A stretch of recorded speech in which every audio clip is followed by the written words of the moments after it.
তেওঁলোকে প্ৰাৰ্থীটো ঘোষণা কৰিছে, ৰাইজৰ মাজত এটা প্ৰচাৰ হৈছে। কিন্তু ৰাইজে ভালদৰে জানে বিগত যি পঞ্চায়ত নিৰ্বাচন হৈ গ'ল, এই নিৰ্বাচনত ৰাইজৰ দলে প্ৰতিটো পঞ্চায়তত প্ৰাৰ্থিত্ব প্ৰদান কৰিছিলে, কিন্তু তেওঁলোকে 13-0 গ'লত হাৰিছে বিজেপিৰ লগত। এটা লজ্জাজনক কথা, 13-0 গ'লত হাৰিছে। এটা পঞ্চায়ত তেখেতসকলে জিকিবলৈ সক্ষম নহ'ল, সকলো ভাৰতীয় জনতা পাৰ্টীৰ দখলত থাকিলে। আজি যিজনক তেখেতসকলে প্ৰাৰ্থিত্ব প্ৰদান কৰিছে, মাৰ্ঘেৰিটাবাসী ৰাইজে সকলোৱে জানে যে তেখেতে কেনেধৰণে ডিব্ৰুগড় নিৰ্বাচন কি কাণ্ড কৰি আহিছে। তেওঁলোকে ছাত্ৰৰ নেতা হৈ পেলাই ছাত্ৰৰ ওপৰত কেনেধৰণে অত্যাচাৰ কৰি কি কৰিছিলে, এইবিলাক ৰাইজৰ মাৰ্ঘেৰিটাবাসী ৰাইজে জানে। সেইকাৰণে মাৰ্ঘেৰিটাবাসী ৰাইজে সকলো মন বান্ধি আছে, কাৰণ মাৰ্ঘেৰিটাৰ উন্নয়ন মাৰ্ঘেৰিটাবাসী ৰাইজে দেখিছে কেনেধৰণে বিগত 10 বছৰত হৈছে। আৰু অসম চৰকাৰে প্ৰতিটো স্তৰৰ ৰাইজৰ কাৰণে কি ধৰণে কাম কৰিছে, এই সম্পূৰ্ণ মাৰ্ঘেৰিটাবাসী ৰাইজে জানে আৰু অসমৰ ৰাইজে জানে। আজি অখিল গগৈ ডাঙৰীয়াই তেখেতে অন্যটো বাদেই দিছোঁ, তেখেতে আজি নিজৰ সমষ্টিটোৰ ৰাস্তা ঘাটকেইটাকে বনাব নোৱাৰিলে। তেখেতে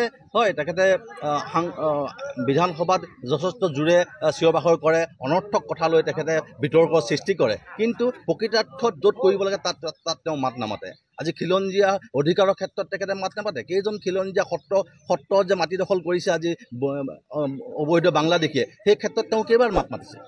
অবৈধ বাংলাদেশী আজি সত্ৰবিলাকৰ মাটি হাজাৰ বিঘা মাটি দখল কৰি পেলাই তাত থকা আমাৰ ভকত বৈষ্ণৱক খেদি পেলাই সেইবিলাক যে দখল কৰিছিলে আজি বাংলাদেশী মিয়াই, তেতিয়া তেওঁ ক'ত আছিল? আজি তেখেতে ঘৰিয়ালৰ চকু পানী টুকিছে। আৰু যদি মাৰ্ঘেৰিটা সমষ্টি আজি ৰাইজ শংকিত, কাৰণ তেওঁ আহি প্ৰতাপন হোৱাৰ লগে লগে মাৰ্ঘেৰিটা ৰাইজ আজি শংকিত হৈছে যে তেওঁ 26ত যদি তেখেতক যদি কেনেবাকৈ জিকিবলৈ হয়, সেই গোৱালপাৰ, ধুবুৰী, মঙলদৈ, মৰিগাঁৱৰ পৰা এই বাংলাদেশী মিয়াক আনি যে মাৰ্ঘেৰিটা সংস্থাপন নকৰিব তাৰ কোনো হেৰি নাই। সেয়েহে মাৰ্ঘেৰিটাবাসী আজি সজাগ হৈছে আৰু মাৰ্ঘেৰিটাবাসীয়ে ভাৰতীয় জনতা পাৰ্টীৰ লগত লগ দি আছে আৰু অসম চৰকাৰ লগ দি আছে। আৰু কাৰণ লগ দিয়া একটাই কাৰণ উন্নয়ন।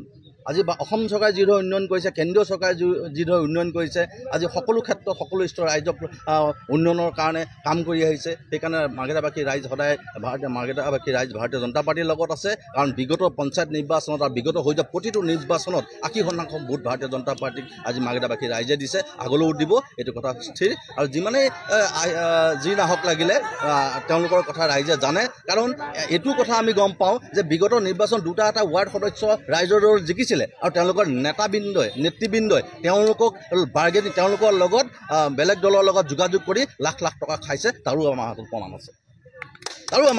আছে। আৰু তেনেকুৱা ধৰণৰ দালাল প্ৰকৃতিৰ লোকক মাৰ্ঘেৰিটাবাসী ৰাইজে কেতিয়াও গ্ৰহণ নকৰে, কাৰণ সঁচা অৰ্থত মাৰ্ঘেৰিটা আজি উন্নয়ন হৈছে। আপুনি আজি ৱাৰ্ড মেম্বাৰ পৰ্যন্ত বিক্ৰী কৰি তেওঁলোকে খাইছে। আৰু এটা সাধাৰণ ৱাৰ্ড মেম্বাৰক যদি জিকাৰ পিছত তেওঁলোকক যদি বিক্ৰী কৰি খোৱাৰ যদি মানসিকতা থাকে, তেনেকুৱা লিডাৰ মাৰ্ঘেৰিটা কেতিয়াও উন্নয়ন কৰিব নোৱাৰে, সেইটো আমি দৃঢ়তাৰে ক'ব পাৰোঁ। আৰু বৰ বিশেষ নকওঁ, আৰু আমি কঁকালত টঙালি বান্ধি আছোঁ আৰু মাৰ্ঘেৰিটাবাসী ৰাইজেও আমাৰ লগ দিব আৰু লগ দি আছে। আৰু অহা 2026ত আমি ইয়াতকৈ বিপুল ভোটত মাৰ্ঘেৰিটা সমষ্টিৰ পৰা আমাৰ যিজন বিধায়ক হ'ব তেখেতক আমি বিপুল ভোটত জিকাই নিম।